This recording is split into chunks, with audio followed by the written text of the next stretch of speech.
Hello, everybody, around town and around the globe. I'm Paul Colby. I'm your host this evening for Public Affairs, Public Access. And it's a wonderful March 24, 2016 where I am. I hope it's equally exciting and calming and pleasant and adventurous where you are. As usual, on this kind of a show, we cover all sorts of issues. This is probably the only show like it in town and anywhere else out of town, because we get to the bottom of what's going on in all sorts of public contexts. That is to say, the political, the social, the ethical, moral, you name it, we cover it. But we go places where other news organs don't go. And that's where we're going to go today. Of course, the biggest topic that's going on in these United States right now, the presidential campaign. Yes, indeed. And that's where we're going to start, because that's where the action is at the moment. And specifically, we are down to a couple of candidates on the Republican side and a couple of candidates on the Democratic side. And we're going to take a look at what is going on in those campaigns.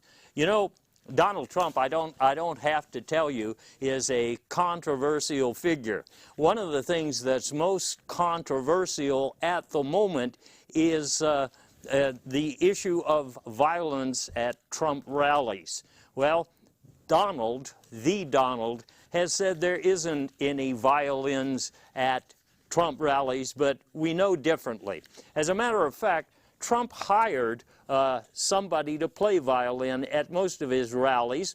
That's because he knows that the crowds that come to see him are excitable, if you want to use that word, and he thinks it's calming to have some nice music playing in the background. So for a long time he's had Sanchez Abu Dubstep doing the gig. That's what I'm saying, doing the gig. Sanchez is an interesting character. He's part Mexican, part Muslim, part Seventh-day Adventist, and in that sense, he looks a little out of place at a Trump gathering, but they go way back. As a matter of fact, he's responsible for the website Agnostics for Trump. That's his current religion, and frankly, it's Donald's, although he doesn't say so. At least a lot of us seem to come to the conclusion that that's his religious belief, or that's his parameter for operating, okay?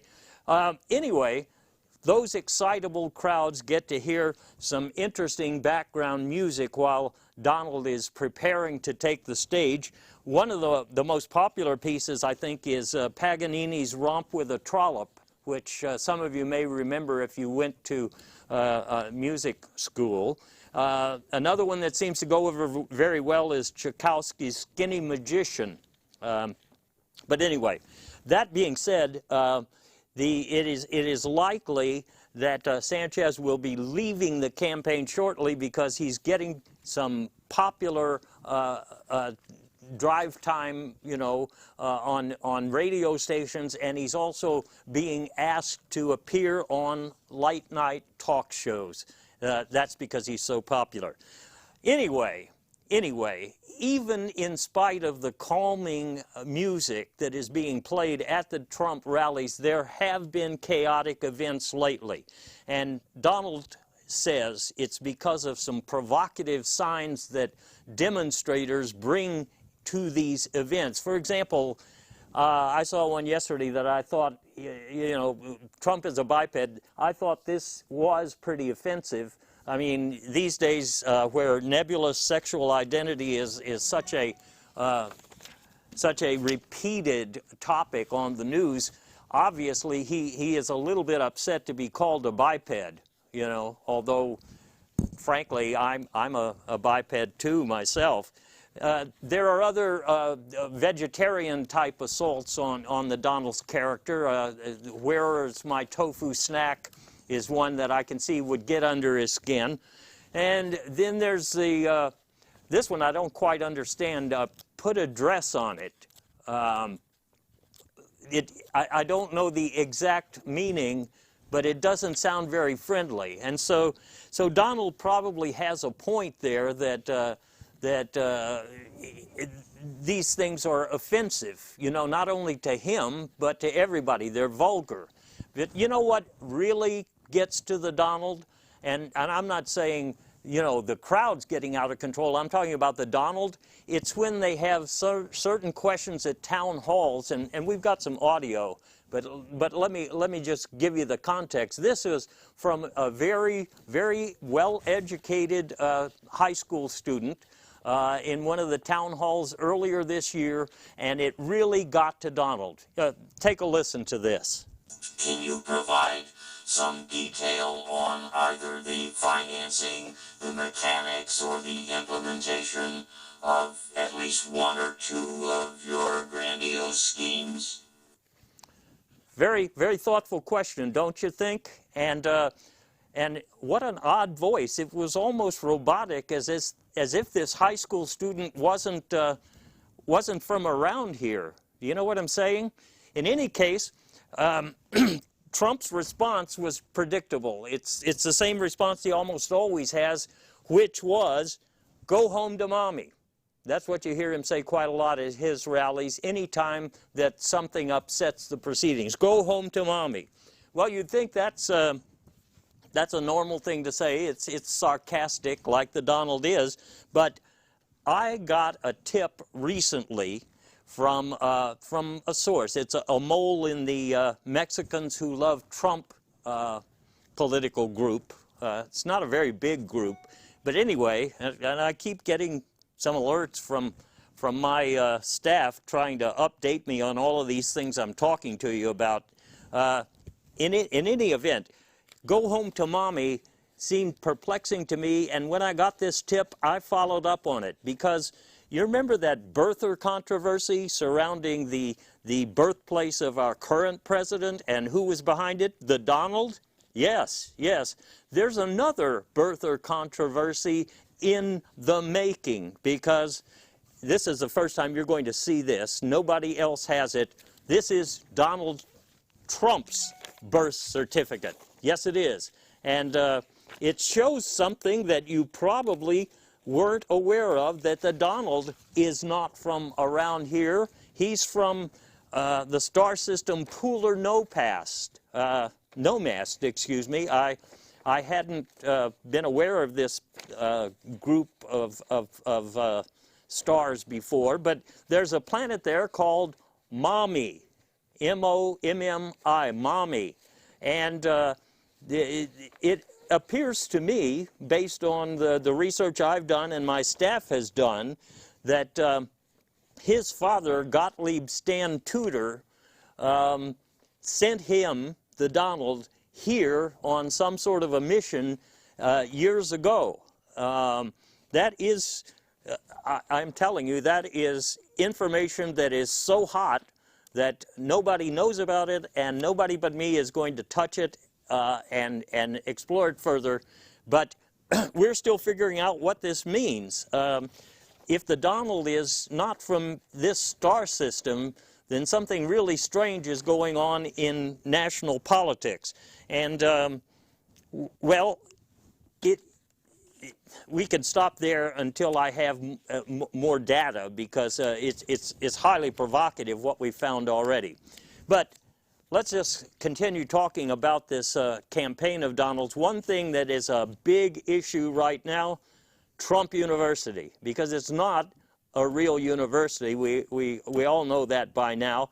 It's kind of like it's a money-making operation for the Donald and his enterprises. And the certificate that you get when you go to the Trump University is pretty bizarre. It is essentially a certificate of receipt of certificate, meaning that this proves you spent a lot of money here in your quest to make America great again. This is really odd stuff. people have spent lots of money, and I've got some videos here coming up of people who actually went to Trump University thinking they were going to make a big splash in the business world. Some of them, well, they were satisfied, and others were not too happy with the results. And just an example, I'm going to show you here somebody who went to Trump University and felt good about it. Roll that, please. Mr. Muchacha, you know, in the old days I wondered could I ever succeed, because I had not succeeded at anything, actually. But after attending the Trump University, I was one hell of a business person, because now I own 5 casino, 15 hotel, and some grocery store, where we sell genetically modified pears and apples, to be just naming a few things. I'm so happy for Mr. Trump, and I hope he, I forgot his name, but I'm Lester Muchacha, and I have a memory like a cattle thing, whatever. A memory like a cattle thing. Well, I'm not sure what to make of Mr. Muchacha's statement. For one thing, he's talking about genetically modified. There's a group. Let me just jump ahead a little bit. You know, the food makers, that's what they call them in CNN kind of lingo. The food makers are really doing a job these days with producing more genetically modified things to eat or to ride in, and there are questions about labeling such things. And here, Mr. Muchacha is apparently making a lot of money in that field. But so he's a success, I guess. But there are other people who didn't do very well after they took the courses at Trump University, and they say so. And I've got a gentleman here, Mr. Mr. Malfisa, who has a different opinion. I am Segundo Malfisa.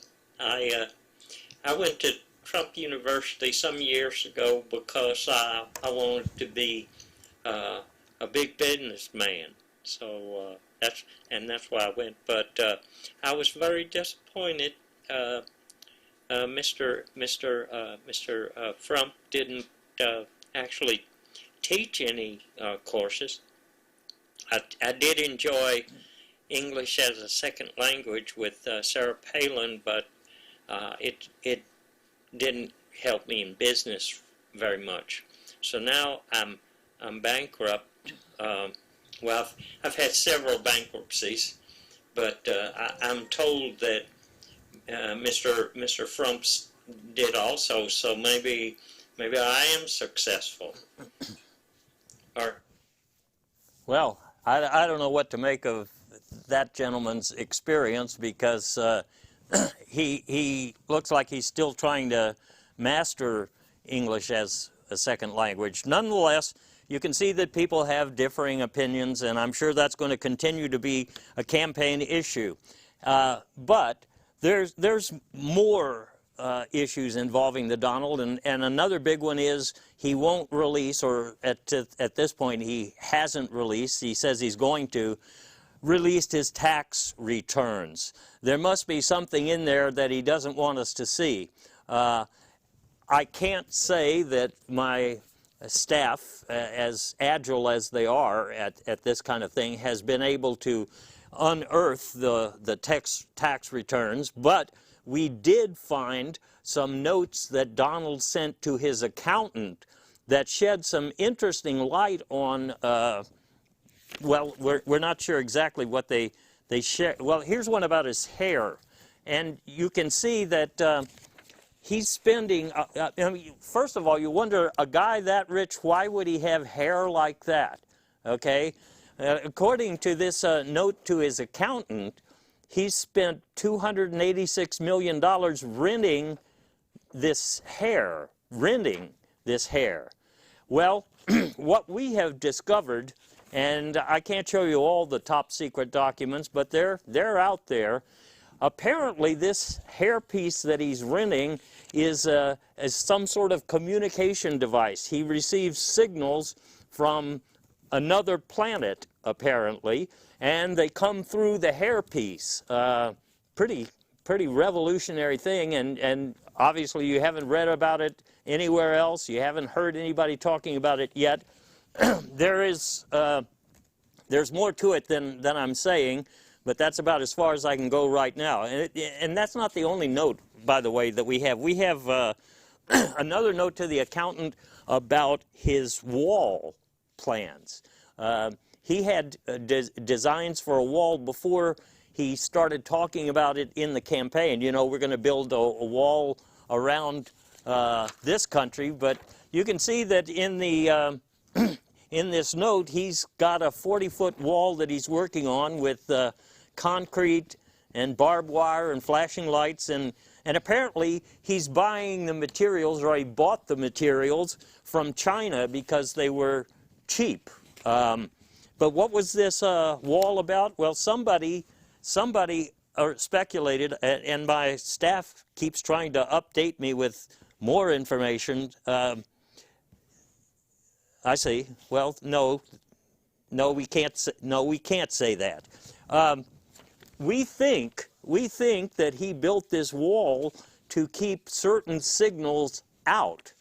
In other words, that just as certain signals were coming in through the headset, which we call the hairpiece, there were also signals that he didn't want coming in, so he had to build a wall around something so that he could continue to function naturally. And it involves something called the central flapper. We don't really know what that is. Anyway, that's enough about the Donald. The other loony bird in the Republican side of the race is Ted Cruz. Cruz started off at a disadvantage, and he's trying to catch up right now. He's incidentally, you remember Sanchez Abu Dubstep? Cruz found out that this quiet music was having a good effect on some of the Donald's people who were excitable, and so he tried to hire Sanchez to play some quiet polka music at his evangelical-laced gatherings. Apparently that that didn't work out as well as he expected, because well, Sanchez didn't want to work for him, for one thing. But finding out that Sanchez was going on TV quite a lot in the evenings, Ted Cruz decided that's what he should do, and he booked himself some appearances, I guess you would call them, on the Johnny Carson show and the David Letterman show, but apparently no one on his staff told him that the two gentlemen, one is deceased and one is retired. Anyway, Ted is known for some dirty tricks. He gets this rap about being a dirty trickster, and I got to say, if you look at it superficially, it seems pretty odious what he's up to, but there's more to the story than you think. Ted Cruz is famous for a tweet that he made early in the campaign that influenced the race. It suggested that a couple of the other Republican opponents, Mr. Rubio and Mr. Kasich, were, well, they had passed. They had passed. And naturally, voters who were going to vote for them decided not to, because what's the point of voting for a dead person? Although a lot of that used to happen and still happens in some of our precincts these days. Anyway, it turns out that he's getting a bad rap because Mr. Rubio and Mr. Kasich actually were passing. They were at a benefit. It was at St. Milton the Defender's bar. Excuse me, bazaar, or maybe it is a bar. The little leaflet here is not very clear, but it does show that they participated in some sort of high school football game and passed for 750 and 58 yards between them, which is mighty impressive. And I guess what Ted was trying to say was that he was sad because, well, because he can't pass very well, nor can he dance very well. So that dirty trick I don't think was all that dirty, but another dirty trick was pretty dirty, and that involved a letter to some Canadian voters he sent very early in the campaign, talking about a provision of NAFTA that most of us have never heard about. We have part of that letter here, I think, not the whole thing, but in it he says, I wanted to make sure you know that according to this provision, Canadians can vote in American primary elections, and he means vote in all of them. So he invited some Canadian friends who wanted to have a good time and visit the States to come and vote in all the primaries that he was going to be entering. And the National Security Agency apparently took some pictures. The Cruz campaign's Canadian caravan drove around in the guise of an art car parade so that they could travel all over these United States voting in primaries. And of course well, the NSA knows about it, but most of you didn't know anything about that. And I think that is playing below the belt, you know. It's not fair to the other candidates. And we have, well, actually, fair or not, it may not be the last of Ted's dirty tricks, because I have some audio here, some video here that I think will knock your socks off. You're familiar, I think, with the famous hackers called Anonymous. They usually target political figures or people that they think are doing bad stuff, and when they have information on them, they spill it on the internet. Like, if you haven't seen it, here's what they're saying right now. Mr. Ted Cruz, this is Anonymous. You know who we are. We are the good guys who dig deep into the dirty laundry. This is your warning. We dug into your dirty laundry. We will tell everything. We have your laundry list. We have some notes about that trip to Mars. You better come clean. This is Anonymous. Bizarre, isn't it? According to some information we've put together, there seems to be some sort of an outlet on Mars, a base of some kind that's broadcasting some signals down here to Earth, to someone wearing a hairpiece that is actually a headset. Anyway, when we know more about it on one of the future shows, I'm sure we'll share everything we have. You know, before I leave the Republicans, I just want to say that if you look at the exit polls, you'll find that there are some really, really ugly things on people's minds these days. For example, the most important issues identified by some of the people coming out of the polls recently, you won't believe this. A lot of people want to abolish Finland. We've got the chart for you right there. A lot of people want to eliminate factories. This one I don't get. They want to do unto others. I don't think that means something good. I think in all likelihood it's something pretty bad. And jailing teachers, I guess some people can go along with that based on their high school experience, but I don't like it. Another interesting exit poll that I saw recently, where are you going after you vote? Now, I'll tell you the truth here, the numbers don't really add up. This was prepared by CNN Uendo, the news organization. But where are people going after the vote? I'm not surprised by many of these. Walmart or Finland, what's left of Finland. Trump University, that's interesting. Or yoga class or the KKK meeting. Anyway, it shows that a lot of people are angry about plenty of things. The fact is, though, that Republicans, well, the population is angry. A lot of people don't like Trump and don't like Cruz, and so the Republicans are even looking for a third-party candidate if they need to. Now, some people talk about Rick Perry making a recovery. That's because for a lot of people, the hair, the bad hair, is pretty important in a political candidate. But most people are looking elsewhere. And even some of the people who've run before, you may remember these names, they look like they're prepared to run again if called on. Mitt Romney, for example. Mitt Romney. Why does that sound so familiar? Anyway, Mitt Romney is ready to go, and he wants to help America make grapes again. This sounds like genetically modified something or other. And recently he appeared at South by Southwest. I think on their poster that they printed in advance, they messed up and called it North by Northwest, but that's a movie, if I remember correctly. I don't know if Mitt Romney's gonna go over all that well, but hey, who knows?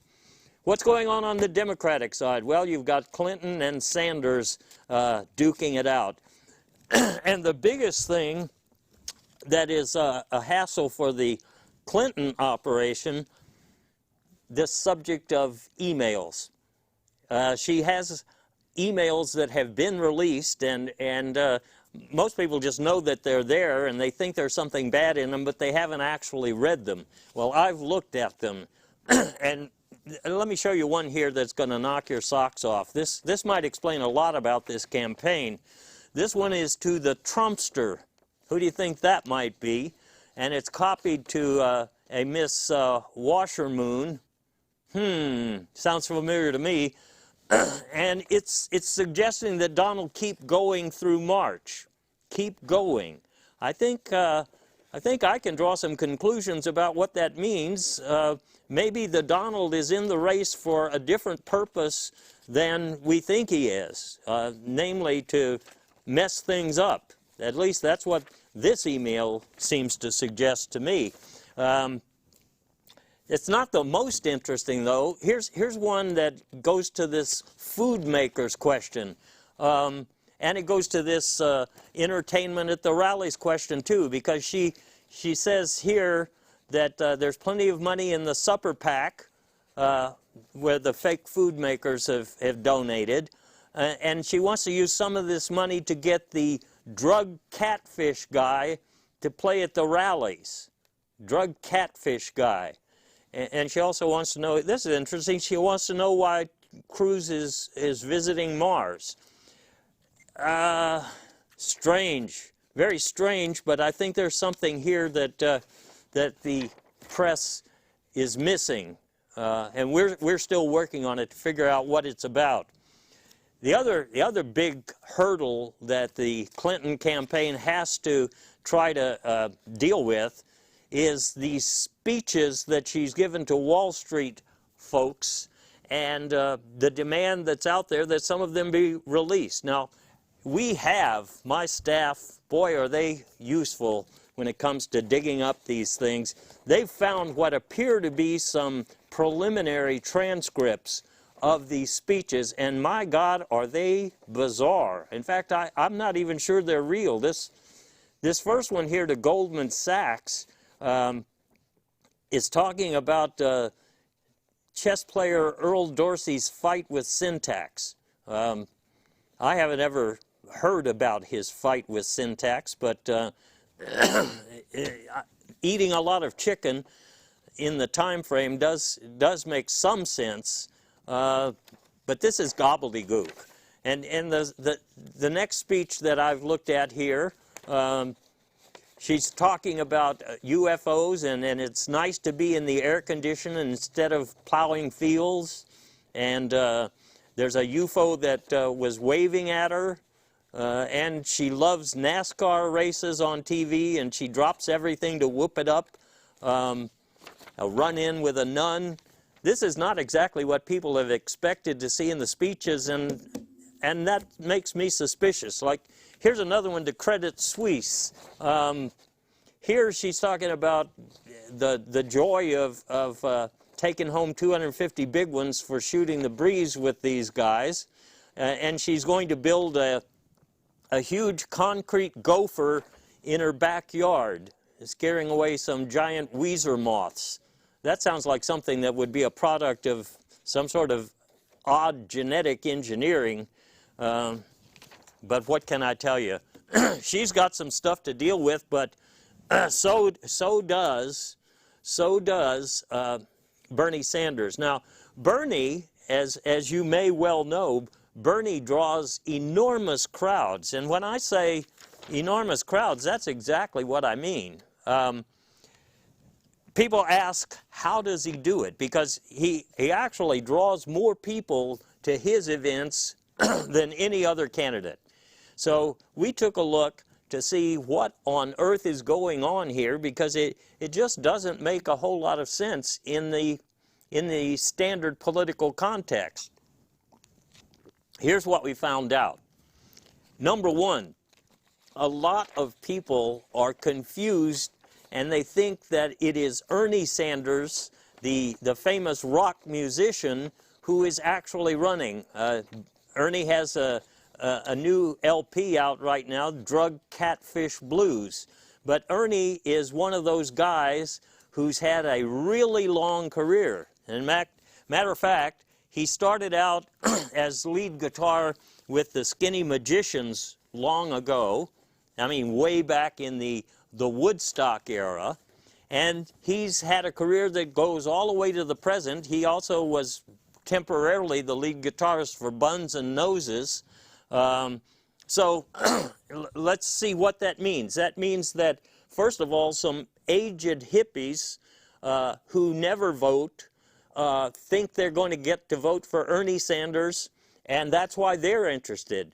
And some of the young heavy metal and punk fans who love the Buns and Noses material, they've never voted before because they were too young, and so they want Bernie, which is really Ernie, to be the man on top. So number one, people have him confused with somebody else. Number two, this is going to blow your mind. It certainly it blew my mind when I found out about it. And this, of course, my guys who can dig things up found a note. This is something that Bernie Sanders wrote to his accountant when they were filing their papers with the Federal Election Commission. And it says, let me look at that carefully, remember to add $6 million for Canadian rentals. So what are Canadian rentals? I'll tell you what Canadian rentals are. It turns out that some of these folks that Ted Cruz hired from Canada to come to the United States, people are still trying to update me on this. No. The Canadians that Ted hired found out they could make more money at Bernie's side of the campaign because, you know, Bernie is really raking in the campaign contributions from all over the place. And so he apparently rented some of Ted Cruz's Canadians for $6 million to populate his primary appearances. Not only that, this is really going to blow your mind. $3 million, according to this note, another one note to the accountant, $3 million for a projector. Now, what on earth kind of a projector could we be talking about here? Well, we really had to dig deep to find this evidence, but once again, you're going to hear it here first. There's a firm called Butox.com. Well, I mean, that's their website, Butox, and you can go to their website and find this. They have a low-profile Butox 360-degree holoprojector. What does that mean? It means they can project a huge image just about anywhere with a tiny device that people don't even see. And apparently that's what's happening at Bernie's rallies. There are thousands of people in a hologram that he carries around with him and goes from place to place. Now, isn't that something? That's how Bernie keeps drawing gigantic crowds. Does it make sense to you now, folks? Something a little strange. You know, I think it's odd, but Botox, I think, also makes some sort of transponder equipment that was sent on some sort of a rocket to Mars, or I don't know, I forget exactly how that worked. So there you have it, the presidential candidacy of Clinton, Sanders, Trump, and Cruz. What a dogfight that is. I would like to say it's entertaining for us, but entertaining might not be the right word. The other thing that's going on here in the political arena that's big news, the Supreme Court vacancy that Obama is going to fill, or would like to fill if the Republicans would only let him. Now, his nominee, Merrick Garland, is one of those guys about which we don't know very much. We really don't. He hasn't made a lot of waves. He hasn't said very much about Supreme Court rulings or issues that that concern a lot of Americans, and so people don't really know what to make of him.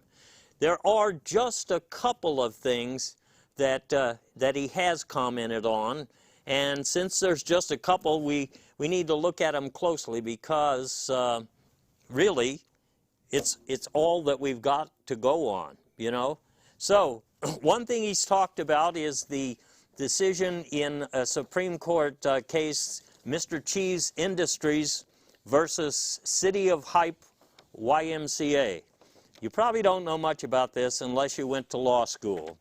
But if you did go to law school, then it's one that you probably can't forget. This was well, it's very difficult to explain this. The facts involved a place near the equator where temperatures were very hot, and some movie star from Ireland who visited the respondent in this case and discussed manufacture of baseball gloves and women's undergarments.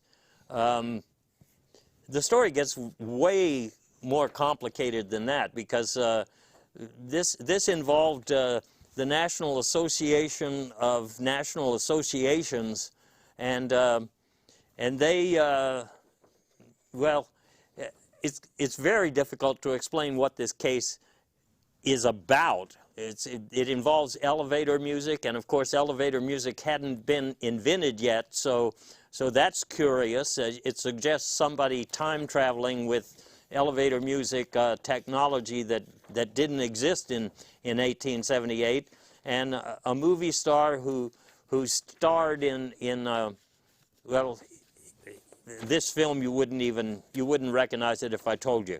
But if you are or were a law school student, then you probably know this case for the expression, "I know it when I smell it."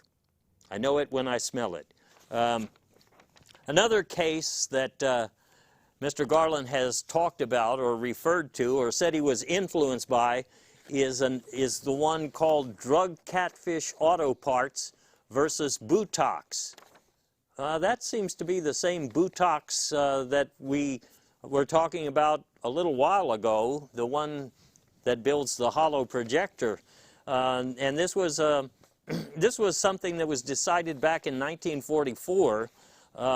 It involves some very strange characters, the Sheep Welders Union, for example, and a product called AutoTurf, manufactured by Monsanto, apparently, and a wrestling coach and some sort of healthcare novelist collective, whatever whatever that is.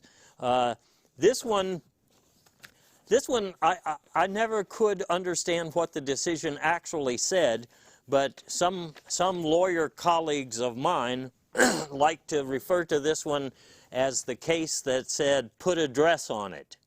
Put a dress on it. Other people refer to it by another moniker. They say this is the case about if it looks like a duck and walks like a duck, then make sure you use a duck recipe if you're going to cook it. Does that make sense to you? No. Well, that's the thing about the Supreme Court. On the surface, that's what's going on. They're trying to figure out what it is that this guy thinks about certain issues. But there's really more to it than that. There's something that has hardly been discussed anywhere. And I'm talking about something that involves those 6 male members of the Supreme Court. Nice picture, huh? They look like they're cloned, a kind of a cookie cutter sort of an operation, you know? They all, this block seemed pretty stiff, uninspiring. You wouldn't want to, you know, drink a beer at a barbecue with these guys. They'd probably still be wearing these robes wherever they go. But I wonder if you have seen this campaign sticker about green lives. Now, what on earth is this talking about? Green lives matter. Well, you have to have a really inquisitive staff like mine to get to the bottom of something like this. And I'll tell you this, if you haven't heard this story, it's going to blow your socks off. Now, some of you know about aliens. Let me tell you something about aliens. Well, I'll tell you just a little about them. You know that they're out there. Most people agree that they're already here. They're secretly part of all sorts of things that are part of our daily life. They've made their way in. They're in disguise, and they're in control. That's what most people think about it. Now you have grays. Most people know about the grays. They're talked about all the time. And some people tell you about the reptilians, who, like the big lizards, who actually do a whole lot of, well, designing and construction of planets, for one thing, and the Nordics and so on and so on. But what does this have to do with the Supreme Court? Well, those gentlemen that you're looking at are not really gentlemen in the sense that we know it. What they really are is grays. And in this case, some kind of weird shape-shifting grays. This is truly bizarre. You know, folks, when you when you have a Supreme Court that, for one thing, is stodgy, for another thing is backward, and then is actually a collection of aliens, you have to wonder how things got so confusing. And excuse me, if I'm not suddenly putting this together, this entire campaign seems to involve extraterrestrial meddling in our conventional world, doesn't it? And not only that, but also genetically engineering technologies. Well, anyway, I don't want to over-speculate here. But that's the real story of what's going on in the Supreme Court. But back to earth, so to speak. Back to earth, the Republicans are obstructing the nomination of Mr. Garland. Even though he seems like a pretty harmless individual, he could join this other group of 6 stodgy members. But the fact is that Mitch McConnell has said we're not going to have any judge that isn't approved by the NRA. Well, that pretty much opens the door to a few people who are already on the national stage, and one has been discussed on this show in other contexts, or previous shows in other contexts, and he's one of your favorites here in Texas, at least favorite among some of you. But I'll get to him in a minute, because the primary campaign that the Republicans want to mount is for a guy who's got a book at the top of the New York Times bestseller list right now. I don't really trust this guy, Ray Schism. His book, Doing What's White, doesn't really sound progressive to me, or even accommodating. He sounds like a pretty dangerous individual to me. But he would, of course, be acceptable to the Republicans on the basis of, well, what can I say, on the basis of his stances. But the other guy who would be just fine with the NRA, that guy that I've mentioned before, is Ted Nugent. And there are already some campaign stickers circulating in the move to get Ted Nugent on the Supreme Court where he belongs. In fact, that's what I heard on CNN Uendo just the other day. Put him where he belongs and get him off that tractor and into some line of work where he can be real useful. Well, he is the blue-collar, top-dollar legal scholar. I guess that's true. But I don't think many people are going to go along with either Ray Schism or Ted Nugent. And so what the Republicans are saying right now is, let's just wait it out. And so their slogan, for the time being, make America wait again. And it is a supreme sacrifice, but they say we're in it together, but they're not. Other national news. Obama went to Cuba, first president to do so in a hell of a long time.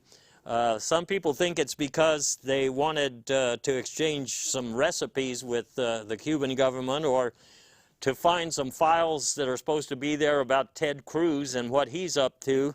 But I think it really goes to the question of human rice, which was pointed out in the Havana Herald just a couple of days ago. Human rice, of course, is another genetically modified organism. Golly, they're just everywhere. GMOs, and GMOs are showing up in more and more of our food. The more that they can get away with, the more they put in our so-called, and what are we talking about here? The fake food makers. Yes.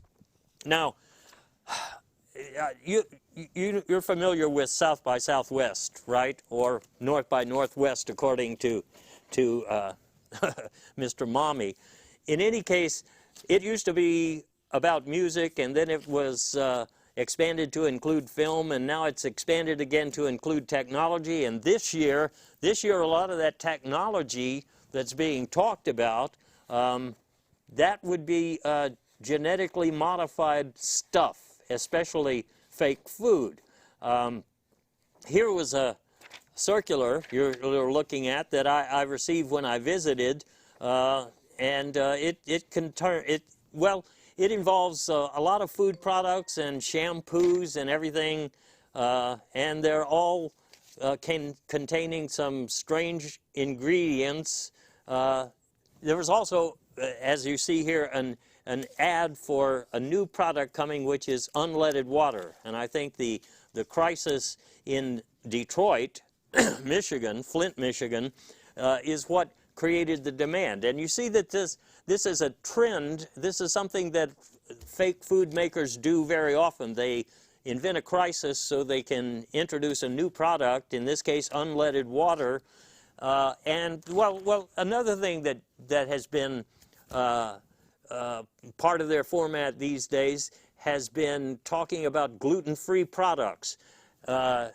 And it's gotten to be ridiculous, you see, because they say that certain products are gluten-free when they never, for example, printers, motorcycles, these never contained any gluten, you know. But anyway, this is because they want to emphasize the upside, gluten-free, because right now there's a demand for food labeling, and the people who make the fake food have been trying. This is, for example, a label that they wanted to use, which talks about a certain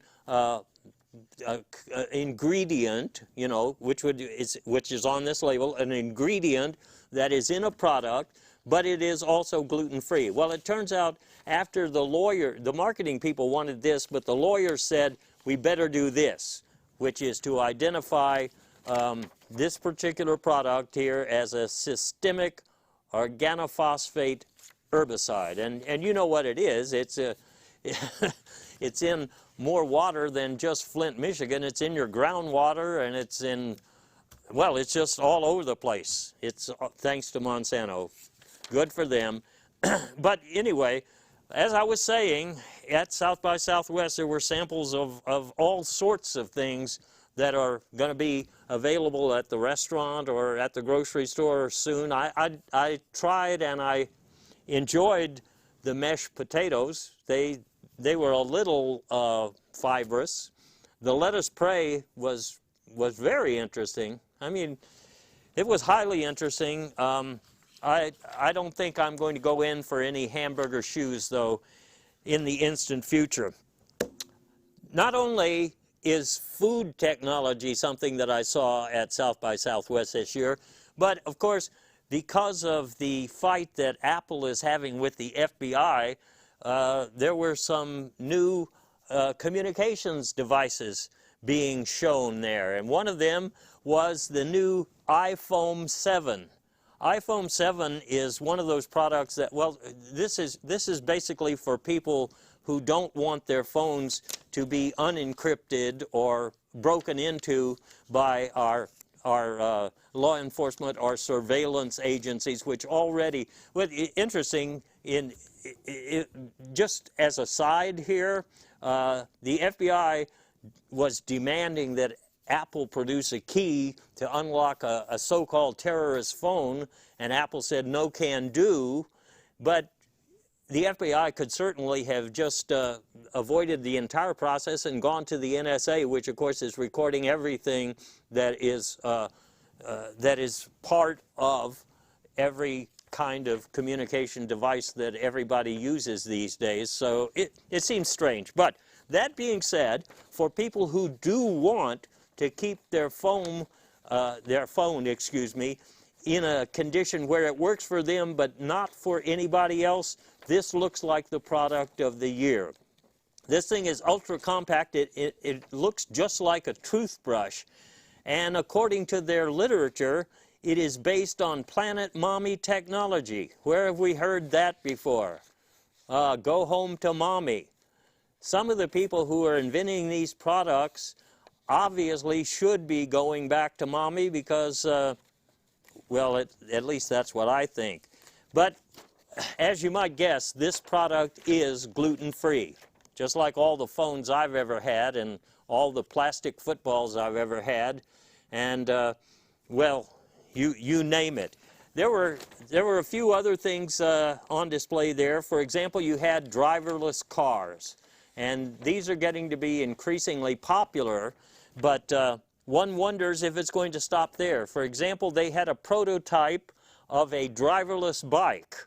Now, some of you may wonder, what would you do with that? Well, number one, some people who like to look hip but don't really want to exercise could have a driverless bike and it would do the work for them. Or some people don't have time to take a nap during their busy work days, so it's possible to get your exercise on the driverless bike at the same time that you're taking a nap. Or in some cases, reading a book if you don't have time to, get all of your reading done. So driverless cars, well, that's a prospect that's already upon us, and driverless bikes is another idea. Of course, we've already had things like pilotless aircraft for years, even before we started using drones to destroy things all over the earth. But most commercial passengers don't like the idea of riding in an aircraft that doesn't have a pilot. So really, about the only thing those are good for is if you want to crash into a very tall building going at a speed faster than any pilot would because they can't control the plane, they would be good for that. And that's probably all are going to be good for, at least in the instant present and the instant future. Anyway, there's so much else we could talk about, but for the time being, I just want to recommend that if you're thinking of backing Ted Nugent for Supreme Court appointment, you might want to read his new book, One Man's Quest for Rooster Money and Hot Sex. I started it just the other day, and I haven't been able to put it down except to take this time out to spend a little of this information that I have and this precious time I have with you out there who tune in all the time because they know they'll find out more than they ever thought they could know just by watching and listening and sucking it in through their headsets or hairpieces, and if necessary, building a wall around themselves to keep out those nasty signals from Mars or somewhere. So, what can I say, folks? It's been a high adventure to be here with you today, and I look forward to seeing you at some time in the future where I'm sure there will be updates on many of the subjects we've discussed today and many more unpleasant realities that we have to cope with and talk about so that we can turn them back into entertainment, which is what they should be. Until that time, I want all of you to have as much of a good time as you can under the circumstances. And I'll see you again soon. Good night.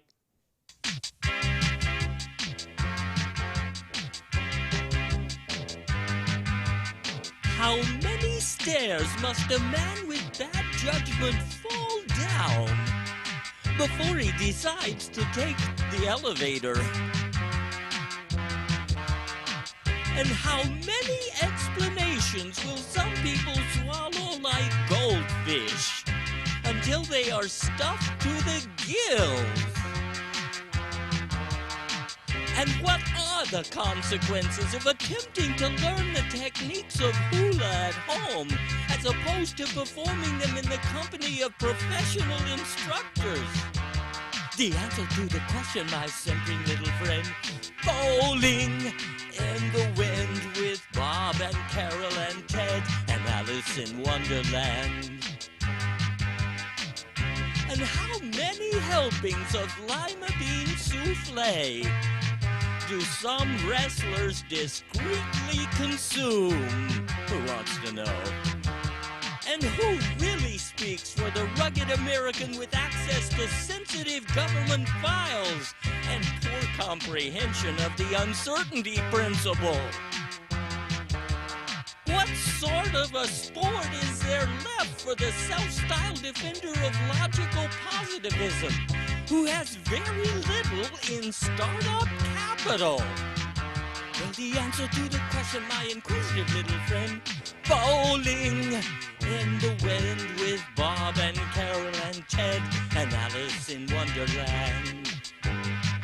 Yes, the answer to the question, my impassioned little friend, bowling in the wind with Bob and Carol and Ted and Alice in Wonderland.